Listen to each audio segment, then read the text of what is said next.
உங்களுக்கு பிரியாணி பிடிக்குமா? நீங்க நிறைய டைம் பிரியாணி வாங்குவீங்களா? உங்களுக்கான வீடியோ தாங்க இது. 6 பிரியாணி வாங்குற காசுல பார்த்தீங்கன்னா 8 பிரியாணி வாங்கலாங்க. பத்தாததுக்கு ஒரு கிரில் சிக்கன் வேற வாங்கலாங்க. இது எங்க எப்படின்னு ஸ்பாட் சொல்றேன். இந்த வீடியோ சேவ் பண்ணி வச்சுட்டு ஒரு லைக் மட்டும் தட்டி விட்டு பாருங்க. நம்மளுக்கு வந்து ஒரு 6 பிரியாணி வேணும்னா டைரக்டா Zomato ஆப்ல போயிட்டு இந்த மாதிரி SS ஹைதராபாத்தோ ஏதோ ஒரு கடையில போயிட்டு டைரக்டா வந்து எனக்கு 6 பிரியாணி வேணும்னு சொல்லிட்டு 6 பிரியாணி வந்து டைப் பண்ணி விட்டுற வேண்டியது. கீழே அமௌண்ட் பார்த்தோம்னா என்னென்னு வரும்னா 1947 ரூபா வரும். ஓகேங்களா? ஃபர்ஸ்ட் விஷயம் நம்ம ஒன்று தெரிஞ்சுக்கணும். ஒரு பிரியாணிக்கான காஸ்ட் என்னன்னு தெரிஞ்சுக்கணும். ஒரு பிரியாணிக்கான காஸ்ட் என்னன்னு பார்த்தோம்னா 250 ரூபா வருது.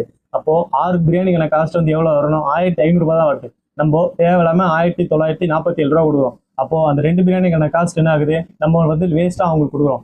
இனிமேல்ட்டு அந்த மாதிரி யாரும் வந்து ஆர்டர் பண்ண வேண்டாம். நான் ஃபர்ஸ்ட் ஒரு பிரியாணி ஆர்டர் பண்ணணும். இதே மாதிரி தான் 6 டைமும் 6 பிரியாணி நீங்க ஆர்டர் பண்ணா மட்டும்தான் 1500 ரூபாய் வரும். ஸோ பிரியாணி ஆர்டர் பண்ணணும்னா இந்த மாதிரி தாங்க பிரியாணி ஆர்டர் பண்ணி வாங்கி சாப்பிடணும். இது பிரியாணிக்கு மட்டும் இல்லை, எல்லாம் எந்த கடையில எப்போ Zomatoல ஆர்டர் பண்ணாலுமே ஒரு பொருளாக நீங்க ஆர்டர் பண்ணா மட்டும் தான் அந்த காஸ்ட் வந்து பார்த்தீங்கன்னா கம்மியா இருக்கும்.